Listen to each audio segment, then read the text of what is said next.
اللہ کہتا ہے وقال ربکم ادعونی استجب لکم، تمہارا رب کہتا ہے کہ اے بندے مجھ سے مانگو، میں تمہاری دعاؤں کو قبول کروں گا، میں تمہاری دعاؤں کو جواب دوں گا۔ آپ کو پتہ ہے دنیا میں آپ کسی سے مانگنے جائیں کیا ہوتا ہے، ہو سکتا ہے وہ آپ کو دے دے، ہو سکتا ہے نہ دے، کبھی کبھار اگر دے دے تو کیا وہ اتنی خوشی سے ہر دفعہ دے دیتا ہے؟ دوبارہ مانگنے جائیں وہ آپ کا شاید فون ہی نہ اٹھائے، آپ سے ملاقات ہی نہ کرے۔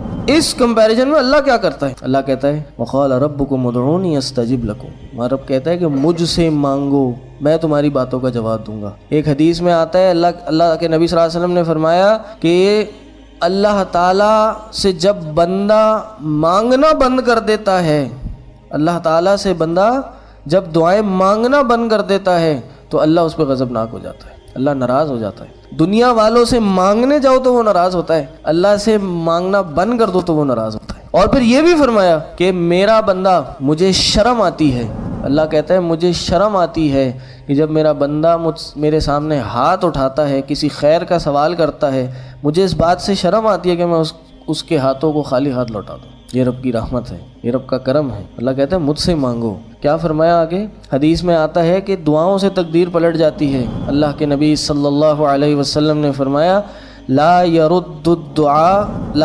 القضاء الا الدعاء، قضاء کو، تقدیر کو دعا کے علاوہ کوئی چیز نہیں پلٹ سکتی۔ ولا يزيد في العمر الا البر، عمر میں کوئی چیز اضافہ نہیں کر سکتی سوائے نیکیوں کے۔ اللہ کے نبی صلی اللہ علیہ وسلم نے فرمایا الدعاء ينفع مما نزل ومما لم ينزل، دعا نفع دیتی ہے اس چیز میں جو نازل ہو گئی اور اس چیز میں جو نازل نہیں ہوئی۔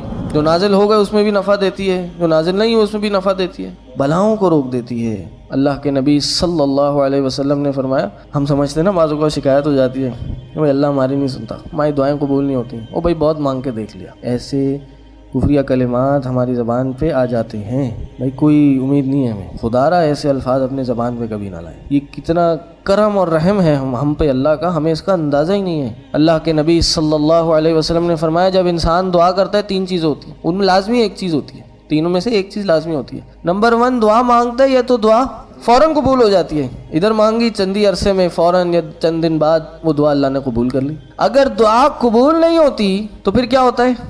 آخرت میں اس دعا کو ذخیرہ بنا کے رکھ دیا جاتا ہے، آخرت کے لیے ذخیرہ کر دیا جاتا ہے۔ آپ نے اس دنیا میں کوئی آسانی مانگی تھی، کچھ بھی اس دنیا میں آپ نے کوئی گاڑی، بنگلہ یا گھر، کپڑے، کچھ بھی آپ نے مانگے، وہ یہاں تو پورے نہیں ہوئے، آخرت میں اللہ نے ذخیرہ بنا کے رکھ دیا۔ ایک اور حدیث میں آتا ہے اللہ کے نبی صلی اللہ علیہ وسلم نے فرمایا کہ قیامت کے دن جب بندہ اپنی ان دعاؤں کو جو دنیا میں پوری نہیں ہوئی ان کو آخرت کے دن پورا ہوتا دیکھے گا تو وہ خواہش کرے گا کاش دنیا میں میری کوئی دعا قبول نہیں ہوئی ہوتی۔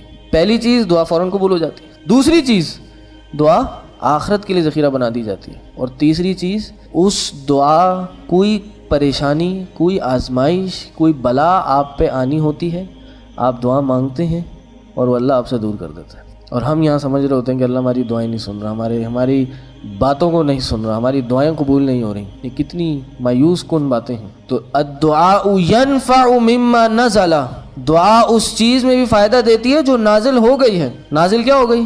کوئی پریشانی آ گئی، آپ نے دعا مانگی، اللہ نے دور کر دی۔ ومما لم ينزل، اور جو نازل نہیں ہوئی، کیا نازل نہیں ہوئی؟ کہ پریشانی ابھی آنی تھی، نازل نہیں ہوئی، اللہ نے دور کر دی، آنے ہی نہیں دی۔